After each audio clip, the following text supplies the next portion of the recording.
Hello po, ako si John, 14 years kidney transplant. Ngayong araw na magbabasa po tayo ng tanong at napaka-importante po nito. Paano po kayo nakakuha ng guarantee letter after transplant if naka-isolate? Curious lang po. Alam ko marami rin po nagtatanong dito and ako curious kung paano ako nakakakuha ng gamot if naka-isolate. By the way, after po kasi ng kidney transplant, naka-isolate po kami mga kidney transplant. Yung iba, 3 months, 6 months, ako po kasi 1 year. Ngayon, matagal ko na pong sinasabi na apat lang po yung dahilan kung bakit po ako lumalabas ng bahay. Unang-una po, pag magpapacheck up po sa doktor.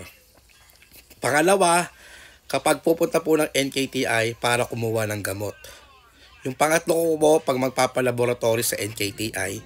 And yung pang-apat, kapag kukuha po ng guarantee letter.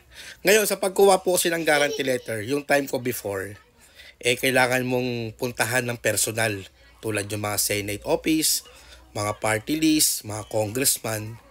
Ganun po lahat pagkuha ng guarantee letter. Then babalikan nyo po yung guarantee letter nyo. Kailangan nyo ulit puntahan ng personal. Ngayon po kasi, pwede na po yung through email. Ayan, di ba? Nag-i-email po tayo. Then sinisend din yung code through email. Pag may code na, doon lang po kayo lalabas para pumunta sa NKTI or kung sa ospital ng address yung mga guarantee letter nyo. Tatamat ako. Ngayon, mahirap para sa mga kidney transplant yung kumuha ng guarantee letter. Yung sa akin kasi, ang tanging source ko lang po talaga yung congressman namin na Muntinlupa. Kaya sobrang thankful ako sa congressman na Muntinlupa kasi yung binibigay nila sa akin, sakto na po every month. Hindi na po ako kumukuha ng sobra kasi ayoko na nga po lumabas that time. Ngayon kasi kailangan na mag-ipon. And napakadali na po.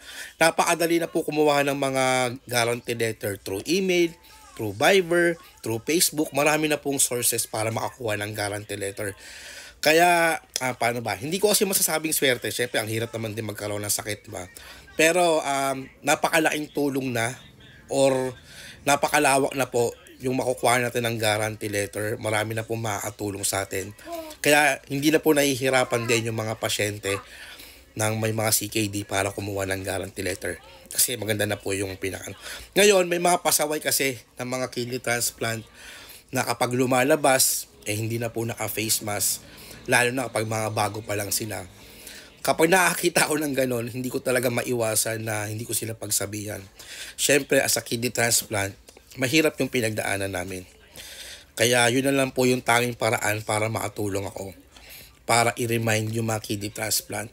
Para mag-face mask pag lumalabas, pag kumukuha ng guarantee letter, yung mga ganyan.